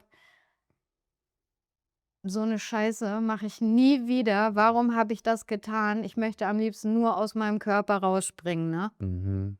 Also, das, ist rückblickend vielleicht irgendwie lustig erzählt, aber das waren echt die schlimmsten Tage, die ich durchgemacht habe. Also, ich fand das sehr schmerzhaft und dann bist du ja auch so eng eingezurrt in so 'ne Corsage 6 Wochen lang. Kann ich mich auch noch so gut dran erinnern. Ja, Kannst du nicht drinne atmen und fühlt sich noch so beengt und ja. weiß ich auch noch. Und was ich auch ganz schlimm fand, diese Red-Ons nennt man die ja, diese Wunddrainagen, die aus dem Körper raushängen und sich mit Blut oder was auch immer mit, Wundflüssigkeit Habe füllen. ich schon alles wieder verdrängt. Jetzt, wo du's sagst, Ja, kommt es wieder. das Ja. fand ich ganz schlimm und, kannst ja nicht gerade stehen und du kannst nicht nix alleine und ja, also auch emotional. Ich konnte mir das auch erst gar nicht angucken und jedes Mal, wenn der Arzt kam und seine Kontrolle gemacht hat, bin ich wieder ausgebrochen und war nur am Heulen. Also, das war schon ein harter Prozess. Also, ich kann nicht sagen, dass das einfach war, Mhm. aber im Nachgang bin ich froh, dass ich das gemacht habe und ich hoffe auch die Narbe, dass die über die Jahre einfach noch besser wird. Bei mir ist es ja auch gerade mal ein Jahr her. Ja. Aber ein Stück weit wird sie halt immer da sein und andersrum schreiben Narben auch Geschichten. Mhm. Ne, ich habe auch ganz viele Dehnungsstreifen, die natürlich auch nicht weggehen. Ja, ich auch. Ja, aber sagt Timo auch immer zu mir: „Du hast 2 Kinder zur Welt gebracht und das gehört auch dazu." Ja. Ne, das will ich auch nicht verleugnen. Und das sind einfach ja auch die Narben davon, zu zeigen: „Hey, ich bin Mutter." Ich habe 2 tolle Kinder auf die Welt gebracht und mein Körper hat viel geleistet, Genau. ne? Man muss auch stolz auf sich selber sein, was man alles geschafft hat. Ja. Ja, und dann war ja noch das Schlimmste war ja dann im Krankenhaus, dann sollte ich ja eigentlich entlassen werden nach 2 3 Tagen und dann wollte der Arzt diese Wunddrainagen ziehen. Ach ja, oh Gott, ja. Ja, und, kam dann auf 'n Sonntagabend und sagte dann zu meinem Mann: „Ja, wollen Sie sich mal auf die linke Seite vom Bett stellen oder vertragen Sie das nicht so gut? Dann können Sie Ihrer Frau ja vielleicht mal eben die Hand halten." Und er sagt: „Ja, alles gut, ich stelle mich da mit hin." Und dann na ja, dann zieht er da die erste Drainage, alles fein und dann die zweite und ich merke schon so 'n Zug aufm Bauch. Das war wie so 'n Zwicken und Zwacken, ich wollte grad sagen: „Ah, ne, stopp, so irgendwie ist das unangenehm." Und in dem Moment sagt Timo dann: „Oh Gott, ich glaube, ich muss mich mal kurz setzen.“ Und ich habe gar nicht verstanden, was passiert ist.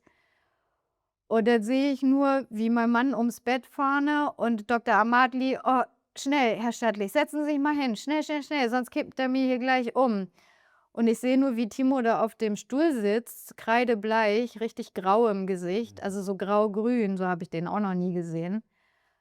Und da habe ich dann gemerkt, dass diese Wunddrainage gerissen ist und so 'n ganzes Stück eigentlich dann noch in meinem Körper steckte. Und da wusste ich: „Okay, scheiße, du kommst jetzt nicht nach Hause, jetzt kannst du wieder in OP.“ Mhm.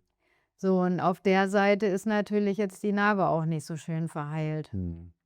Ja, und dann hieß es noch 'ne Nacht da bleiben, nächsten Morgen dann wieder in OP, ne? Mhm.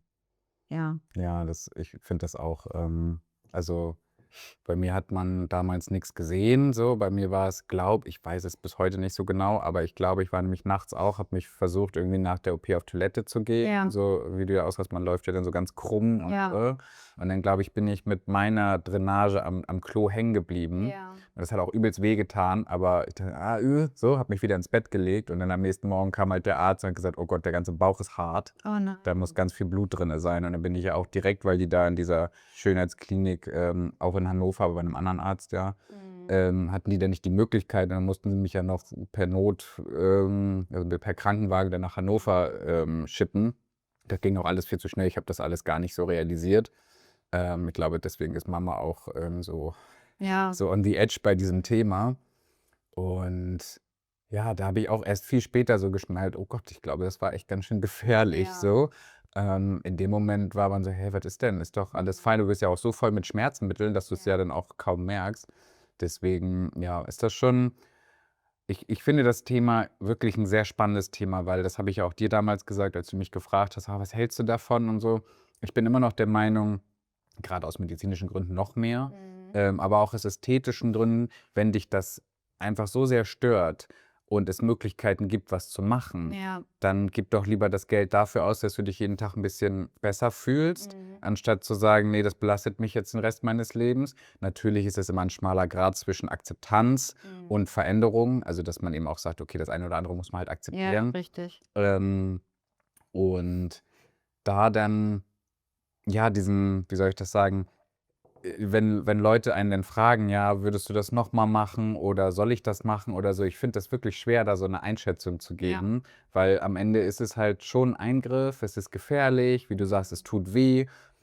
Ich hatte ja diese, Komplikationen jetzt mit Nabelbruch oder mit den Bauchmuskeln nicht. Mhm. Ähm Bei mir war es ja dann wirklich nur die innere Blutung, aber auch dieses die ganze Zeit auf dem Rücken liegen, immer mit den Ja. Beinen angewinkelt, das habe ich gehasst. Ich kann auch nicht auf dem Rücken schlafen, deswegen war das auch mit dem Schlafen immer ganz schrecklich, weil ich immer auf dem Bauch liege und du Ja. darfst ja nicht auf dem Bauch schlafen. Ähm, und trotzdem finde ich das dann am Ende jetzt aber auch wieder so schön zu sehen, dass es ist ja 'ne finanzielle Investition, dann bist du durch viele Schmerzen durchgegangen, was ich aber am schönsten fand vorhin, als du gesagt hast: „Jetzt bist du aber schmerzfrei“ Ja. und hast Lebensqualität Mhm. zurückgekriegt. Und ich glaube, das ist auch was man vielen auch sagen kann. Also, Ja. weil man auch ganz viel darüber redet: „Oh Gott, mach das nicht und das Ja. machen“, klingt jetzt auch blöd, „das machen nur die Promis und, ne, Ja. bist du nicht total bekloppt, wenn du dich da unters Messer legst“ und Ja. so weiter. Und ich glaube, ne, wir reden ja nicht über 'ne neue Nase so, sondern halt auch über so 'n Körperbild, mit dem man sich einfach nicht anfreunden Ja. kann. Und da auch zu sehen, so was kann eben auch helfen, Mhm. und man kann sich danach besser fühlen. Und das finde ich, ist einfach auch was Schönes, was man teilen kann. Und Ja. aber auch den Leuten auch sagen: „Hey, aber das ist auch kein Zuckerschlecken oder das kann auch im schlimmsten Fall dazu führen, dass man, wie du gesagt hast, 3 Monate lang durch die Hölle geht“, Ja. ne? Also, ich kann auf jeden Fall auch sagen, das ist ja auch ein Thema, wo eigentlich keiner drüber redet und du weißt ja auch, ich wollte am Anfang auch mit niemandem drüber reden. Du warst ja eigentlich der Erste, den ich meine Gedanken so geschickt habe, Mhm. bevor ich noch mit Timo darüber geredet habe. Und dann ja auch nur mit Papa dann noch. Also, Mhm. ihr 3 wart ja, sage ich mal, so die Ersten. Und, auch bei Mama habe ich ja ganz lange gehadert, ihr das zu erzählen. Also, ich glaube erst so 4 Wochen vorher und Ja. da war das ja schon seit mindestens ein halbes Jahr in Planung schon. Aber weil ich ja wusste, dass sie da auch immer mit sehr viel Ängsten zu tun hat und ich hatte ja, selbst mit meinen Ängsten immer zu tun und dann noch so eine große Angst auch vor der OP, weil ich zu der Zeit ja auch schon ziemlich untergewichtig war, dass der Arzt dann auch gesagt hat: „Okay, bei Ihrem Gewicht und dann 7 Stunden OP, muss ich mich auch ranhalten. Also, dass wir wirklich nicht über die Zeit kommen, Ja. weil es dann wieder gefährlich wird.“ Ja, so lange Narkose. Genau, richtig. Und das hat mir dann auch wieder Angst gemacht und ich weiß noch, vor der OP sagte Dr. Amatli: „Haben Sie Angst?“ Und da sage ich: „Ja.“ Und dann meinte er: „Ja, wovor denn?“ Und da habe ich gesagt, dass ich nicht wieder aufwache. Und ich weiß auch, dass ich schriftlich zum Beispiel auch alles wegen meinen Kindern festgehalten hatte und, für den Fall, dass ich es nicht schaffe, dass ich weiß, dass meine Kinder dann gut versorgt sind. Also, das sind wirklich alles so Sachen, die ja dann auch noch im Hintergrund waren. Ähm, und habe dann auch zum Arzt gesagt, also, ich lege jetzt ja mein Leben in Ihre Hände, also, mein ganzes Vertrauen im Grunde, weil, ja, mir blieb ja dann auch nichts anderes übrig, als sein Können und Fachwissen, ne, also, darauf zu vertrauen. Und die hatten da auch ein ganz tolles Team und ich hatte auch einen super Arzt, der wirklich 24/7 auch telefonisch für mich, da war und, auch jeden Tag, selbst obwohl Wochenende war und er eine eigene Familie hat, der kam jeden Tag zu mir nach Braunschweig Schön. aus Hannover und, da muss ich auch sagen, war ich auch froh für diese Rundumbetreuung und dann, dass die Familie mich dann auch so unterstützt hat, ne? Also, Mama, Papa, ähm, mein leiblicher Papa, denn, Timo, die Kinder, die auch mir hier hinterher geholfen haben zu Hause. Also, wirklich, ich konnte nicht mal Socken anziehen, Mhm. auf Toilette gehen. Mein Mann hat mich jeden Tag gewaschen. Mhm. Mama hat uns jeden Tag vor der Arbeit gekochtes Essen schon gebracht und, also, ohne fremde Hilfe hätte ich es nicht geschafft und das kann ich auch jedem sagen, wer so was vorhat. Das bedarf auf jeden Fall Organisation. Wir haben uns auch das leichter vorgestellt. Hätten wir im Vorfeld gewusst, dass das so schwer wird, hätte ich, glaube ich, auch über die Krankenkasse so 'ne bei uns nennt man das ja Heideperle zum Beispiel, so 'ne Pflegekraft, ne, die du dann für gewisse Zeit bekommen kannst. Mhm. Weil das dauert auch lange, so was bewilligt zu bekommen. Das war leider zu spät. Wir haben uns das alles 'n bisschen leichter vorgestellt. Dann hätte man so was noch beantragt und ansonsten mit kleinen Babys oder so kannst du das auch nicht machen, weil du darfst nichts heben. Wie du schon sagst, du schläfst im Sitzen, mit Polstern und allem drum und dran. Du darfst dich nicht bücken, du darfst nicht alleine duschen. Du kannst dich nicht anziehen, du darfst dies nicht, du darfst das nicht. Also, ich habe mich in der Zeit ganz schlecht gefühlt, vor allem, weil wir dann ja wieder bei dem Thema sind, man muss die Sachen dann ja abgeben Mhm. und egal, was du an Arbeit siehst, du darfst es einfach nicht machen, ne? Mhm. Du Da liegt musst jetzt die alles Socke und du sagst, du ja, musst da jetzt liegen bleiben. genau. Also, es ist wirklich so. Fällt dir was runter, hat mein Mann auch immer gesagt: „Du lässt alles so liegen, bis ich von der Arbeit komme.“ Ne, aus den Küchenschränken Mhm. stand wochenlang alles auf der Arbeitsfläche, Mhm. im Kühlschrank alles nach unten, damit, wenn ich dann alleine war, zumindest mir 'ne Scheibe Brot schmieren konnte. Mhm. Ja, also das glaubt kein Mensch, aber das ist wirklich 'n harter Prozess, der da, auf einen wartet, wenn man sich sagt: „Ich mache so 'ne OP“ und ja, ich weiß auch gar nicht, warum ich da lange nicht drüber reden wollte. Ich habe mich auch geschämt. Ich habe auf der Arbeit auch niemandem davon erzählt, weil ich dachte, das ist so 'n Tabuthema. Mhm. Und ich glaube, es gibt so viele, Frauen, bestimmt auch Männer, aber auch Frauen, grad nach den Schwangerschaften, die vielleicht auch das Bedürfnis hätten, da drüber zu reden oder auch so 'ne OP machen zu lassen, um sich wieder gut in der eigenen Haut zu fühlen. Und ja, ich glaube, man sollte da viel mehr und viel offener drüber reden, genauso wie mit der Therapie. Ich habe das irgendwann Ende des Jahres habe ich mit einer Bekannten darüber geredet und da sagt die zu mir dann: „Wie, du gehst in die Therapie? Hast du gar nicht Angst, dass die Leute dich für bekloppt erklären, wenn du da so offen drüber redest?“ Oh, wie schade, Und da dachte ich auch: „Ja, schade eigentlich, dass, dass die so denken. ja, dass man da nicht so offen drüber reden kann, weil es gibt viele Menschen, die psychisch und gerade nach Corona, glaube ich, noch mehr, wirklich angeknackst sind oder auch dringend das Bedürfnis verspüren, dass sie professionelle Hilfe brauchen. Und, und mit den sozialen Medien wahrscheinlich noch mehr, auch gerade die jungen Leute, wo viel verglichen wird und man unter Druck gesetzt wird, auch Schönheitsideal, reicher, schöner, besser, keine Ahnung was.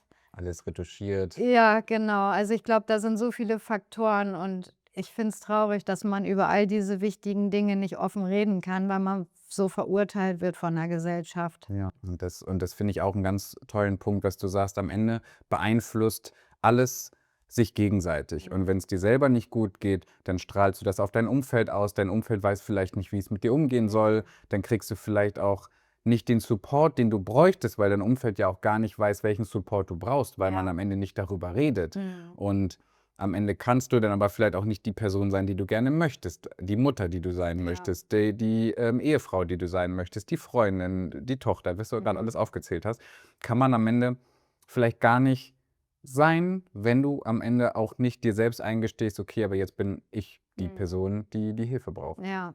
Ja, und damals haben auch so 1, 2 Personen haben mich drauf angesprochen: „Mensch, irgendwie bist du anders.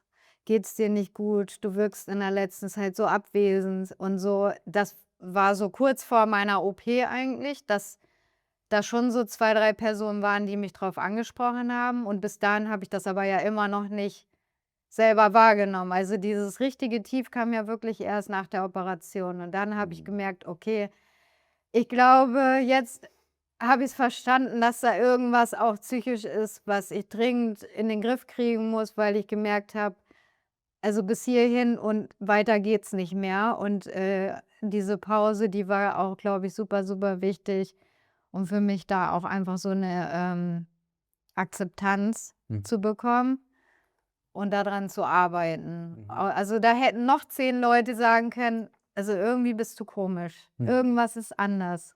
Irgendwas stimmt doch nicht mit dir.“ Und ich habe immer gesagt: „Alles ist gut, ich schaffe das schon. Ich kenne es ja nicht anders. Nächstes Jahr wird anders. Genau, nächstes Jahr wird anders. Ich mache das schon.“ Ja, aber nee, also das war man will das selber, glaube ich, dann auch nicht so wahrhaben, was alle anderen manchmal schon sehen oder auch eben nicht. Es gibt ja auch viele, die sehen nur: „Ach Mensch, die hat ja auf Instagram hier wieder so ein fröhliches Bild Ja. im Urlaub gepostet. Was hat die denn eigentlich? Aber ist das ganze Jahr nicht auf der Arbeit, die Doofe“, so, ne? Aber eigentlich geht's ihr doch total toll. Reisen kann sie ja, ne? Dann hast du ja auch diese Seite, die dann so null Verständnis hat, weil sie wissen ja aber eigentlich gar nicht, was los ist. Und es gibt auch viele, die fragen nicht, Ja, genau. ne? Einfach zu sagen: „Mensch, was ist denn eigentlich los bei euch?“ oder so, darf man vorsichtig mal fragen, weil mehr als 'n Nein kann ja nicht kommen, ne? Dass Ja. man sagt: „Ne, du, ich möchte da nicht drüber reden“ oder „Klar, ich erzähle es dir“, aber es wird dann wieder so viel darüber geredet, spekuliert, Gerüchte in die Welt gesetzt. Und ja, weil ich sage mal so, man trägt das ja auch nicht so nach außen, ne? Ne, absolut. Also, man stellt bei Instagram oder Facebook kein heulendes Bild hin, wie man fix und fertig schon wieder nervlich am Ende zu Hause in sein Kissen heult und sagt: „Ich kann nicht mehr, ne, ich will nicht mehr“ oder ja, diese schwarzen Tage, die stellt kein Mensch freiwillig irgendwie nach außen hin dar, ne? Man nimmt lieber die glücklichen Momente, die ja, an denen man sich dann festhält, sage ich mal, um sich auch Kraft zu holen, um weiterzumachen. Ja. Das stimmt. Ist vielleicht auch 'ne ganz schöne Überleitung, weil wir haben jetzt ja auch wirklich viel so über die Herausforderungen Ja. gesprochen und jetzt hast du 2 schöne Punkte gesagt. Du hast einmal noch mal den Urlaub angesprochen und Dinge, an denen man sich festhält. Und dann komme ich wieder zum Anfang zurück, wo wir gesagt haben, wir sind uns sehr ähnlich. Ja. Und was uns unsere Eltern vielleicht außer diesem, „Du bist, was du leistest“ und vielleicht auch die ein oder andere, Schwierigkeit mit dem Selbstwert, das haben wir ein bisschen mitgekriegt, aber es gibt noch eine Sache, die wir mitgekriegt haben, und zwar die Zur Liebe Reise? genau, die Ja. Liebe nach Florida. Ja. So, ist das nicht ja, also als ich dich das letzte Mal gesehen habe, da warst du Feuer und Flamme. Ja. Du hast die Soltauer Straße komplett zugeschrien vor Freude. Ja. Wie sind die Urlaubsplanungen? Wann geht's nach Orlando? Ja, also ich hoffe ja nächstes Jahr in den Osterferien. Also ich glaube, ich habe jetzt auch alle Pferde verrückt gemacht. Meine Familie, die ist ja total heiß. Also die Kinder haben die ganze Nacht noch sämtliche Fragen gestellt. Und Timo hat ja auch immer gesagt, ah, nach Amerika, langer Flug, mir ist nicht wohl dabei. Und ich habe immer gesagt, gut, ich fliege auch ohne dich. Dann bleib halt hier. Ja, eigentlich mache ich nichts ohne ihn, aber ich möchte unbedingt noch einmal nach Amerika mit meiner Familie. Und jetzt wurde er vor vollendete Tatsachen gesetzt. Also jetzt habe ich auch gesagt, also nach der Botschaft, die uns ja bereitet wurde, dass uns dieser Traum ermöglicht wird. Ja, also ich glaube, Papa ist auch gleich nach Hause und hat schon mal geguckt, weil er kam letztens an, ja, ich habe schon mal nach Flügen geguckt, aber im Moment ist noch nichts, kann man noch nicht so weit einsehen und so. Und was möchtet ihr denn eigentlich? Und dann saßen wir schon draußen in der Sonne und haben schon so ein bisschen geträumt und darüber gesprochen, was wir gerne möchten, was wollen wir gerne sehen. Und ja, ganz klar ist ja sowieso, dass wir da dann die Parks besuchen, die Universal Studios und SeaWorld und ein bisschen baden gehen, ans Meer. Und ich möchte auch gerne den Kindern da die Everglades zeigen und so. Und Timo möchte gerne, wenn möglich, halt, ja, weiß ja, dass noch ein Basketballspiel sehen, wenn es dann vielleicht eins gibt zu der Zeit, ist auch ganz egal welches, Ja. aber einfach mal dieses amerikanische Basketballfieber Gefühl zu haben. Und ja, mal gucken. Also ich glaube, das wird das Aufregendste, was so passiert. Also ich kann es auch gar nicht abwarten. Mhm. Und komisch ist, ich hatte davor die Tage auch so einen Tag, wo ich so richtig tief wieder an so einem Tiefpunkt war, wo es mir emotional richtig mies ging. Also, es gibt ja nach wie vor auch mal so einen Tag, der nicht gut läuft. Und vor allem kennt man als Frau besonders, wenn man dann auf die Menstruation zukommt. Mhm. Habe ja leider auch dieses PMS, dass es dann wirklich einen immer richtig runterzieht und man denkt: „Okay, jetzt geht die Welt unter“, ne? So ein Tag ist richtig scheiße. Und dann, ja, sehen wir dann uns ja da am Wochenende und kriegen diese tolle Nachricht. Und ich denke auch so, wie du schon sagst, endlich hat mein Leben wieder einen Sinn, ne? Also seitdem, ja, man hat wieder was Greifbares, auf das man sich freuen kann. Und ich kann es kaum abwarten, endlich ins Flugzeug zu steigen, auch wenn ich natürlich auch wieder mit ein bisschen Ehrfurcht dabei bin, so eine lange Reise. Dann ganz ohne Mama und Papa, die ja früher eigentlich immer so der Anker war bei den Reisen. Man ist dann einfach so, ja, mitgezogen als Kind, ne? Die Eltern machen schon alles Organisatorische und als Kind genießt du ja einfach nur. Du siehst, du nimmst alles auf, du genießt den Urlaub und bist einfach nur Kind. Und jetzt werden wir ja dann in dieser Position sein, das alles so da zu leiten und mal gucken. Also, und es wird sich ja auch in 20 Jahren viel verändert haben. Sind noch viele Fragen offen, wo ich dann auch sagte: „Ja, ich muss mit meinem Bruder noch sprechen. Ich brauche viele Tipps und, ja, auf was müssen wir achten?“ Dann habe ich auch schon angefangen zu recherchieren, auf was man da alles achten muss und dann mit Papa schon gequatscht und dann wegen Einreise und Kontrolle und ESTA-Formular und wir brauchen Reisepässe und ich denke mir jetzt schon, eigentlich kannst du nicht früh genug anfangen zu organisieren, ne? Also, ja, da fängt es mit 'm kleinen Passfoto an und endet ja dann eigentlich wirklich mit dem Einstieg ins Flugzeug nachher, ne? Also, ja, also, da kann ich kaum abwarten und ich hoffe wirklich, weil ein bisschen Geld wollen wir natürlich auch noch für die Reise sparen, dass man auch wirklich jetzt nicht nachher noch auf jeden Cent achten muss, sondern die Reise auch voll auskosten kann, weil ich glaube nicht, dass wir in den nächsten Jahren noch mal so schnell dahin fliegen werden, ähm, dass wir dann auch wirklich alles machen können. Und wir würden es, wie gesagt, gerne nächstes Jahr in den Osterferien machen, weil Philipp dann ja nun in 2 Jahren auch schon aus der Schule geht. Mhm. Und wenn der dann auch in der Lehre ist, dann muss man wieder gucken, wer hat wann Urlaub, kriegen wir das noch alles zusammen? Mhm. Ich glaube, dann wird's organisatorisch immer ein bisschen schwerer dann auch, als das vielleicht jetzt zeitnah dann zu machen. Mhm. Und weil jetzt dann ja auch man weiß ja auch nicht, wie das politisch da weitergeht. Können wir da noch einreisen? Können wir da nicht hinreisen? Mhm. Wie wird's für uns Europäer sein in den nächsten Jahren? Ich weiß es nicht. Das stimmt. Das Ja. war jetzt auch großes Thema, was Wiebke und mich noch mal 'n bisschen verrückt gemacht hat.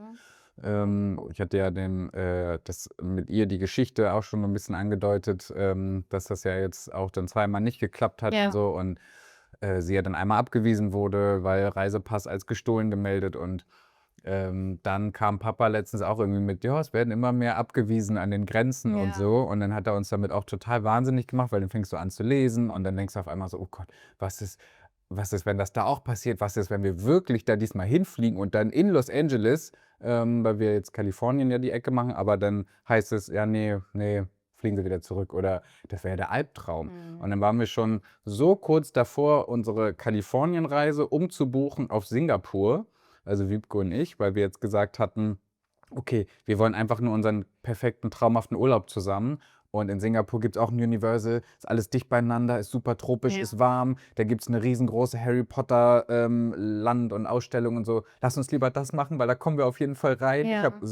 Und dann waren wir am Ende aber so, aber jetzt mit Johannes und seinem Trauzeugen, wir haben das jetzt so schön geplant mit der Route und so. Wir ziehen das jetzt durch, wir kommen da jetzt rein, aber sind Ja. beide auch so ein bisschen so, oh mein Gott, bitte nicht. Ja. Ich meine, alles, was man liest, und deswegen habe ich auch Papa gesagt, er soll dir bloß da keine Angst machen, weil alles, was man liest, ist ja immer nur Leute, die keine Rückreise geplant haben oder die irgendwie Kontakte nach Mexiko haben oder schon mal in ihrem Register irgendwas mit Drogendelikten haben oder jetzt das ist ja jetzt das Neueste, wenn die Transgender sind, dass sie die dann abweisen und Ja. so. Und das sind ja alles Sachen, die nicht zutreffen. Und dann glaube ich, dann hast du natürlich am Ende wieder so einen Officer, der dich ganz böse anguckt und Fragen stellt und dich dann nervös macht. Ja. Aber am Ende, wenn du einfach sagst, und das wird mit euch in Orlando auch noch einfacher, weil da fliegen alle Familien hin für die Parks. So, ne? Orlando ist einer der meistbesuchten Flughäfen auf der Welt für diese Freizeitparks. Und wenn man da Ja. als Familie hinkommt und sagt, ja, hallo, ne, wir sind die Familie, wir haben hier ein Ticket für Universal, ein Ticket für SeaWorld, so, und wir fliegen in 2 Wochen wieder zurück. Was soll da, ne? Also das ist Ja. ja wohl das Nachvollziehbarste auf der Welt. Und am Ende wollen die ja auch, dass so ein Touristenort weiter Geld kriegt, ne? Ja. Und das hoffen wir jetzt mit Wiebke dann genauso, dass man sagt, guck mal, wir haben ein Rückflugticket, wir haben schon unsere Hotels, das können wir alles zeigen. Ja. So, und im Zweifel kannst du auch erklären, was da passiert ist. So. Aber ja, so ein bisschen, ja, man ist schon aufgeregt, ne? Also bei uns sind es ja jetzt auch nur noch 6 Wochen Ja. und da merke ich auch mal schon, oh Gott, dann geht der Puls immer direkt wieder nach oben. Aber dass man wirklich sagt, Augen zu und durch. Ja. Gibt's zum Abschluss, was ist der erste Gedanke, der dir kommt, wenn du an Florida denkst? So an der Kindheit, wo du sagst, das war das Schönste. Gibt es da irgendwo, wenn du denkst, Florida, was kommt als erstes? Ja, als erstes sehe ich uns eigentlich immer als Familie da. Da ist die Welt in Ordnung. Ja, genau. Ganz genau. Entschuldigung. Du, es ist total in Ordnung. Ich habe auch, als wir jetzt in Orlando waren, im Januar, ich habe auch geweint, bevor wir gefahren sind. Ich wollte nicht weg. Und ja, ich glaube, das hat man damals, wo wir auch über unsere Päckchen geredet haben, man hat am Ende so viel, man hatte zu Hause doch so viele Themen und irgendwie war da aber immer alles in Ordnung. Ja, richtig. Und da waren wir halt immer als Familie und das sind einfach für mich die schönsten Erinnerungen. Mhm.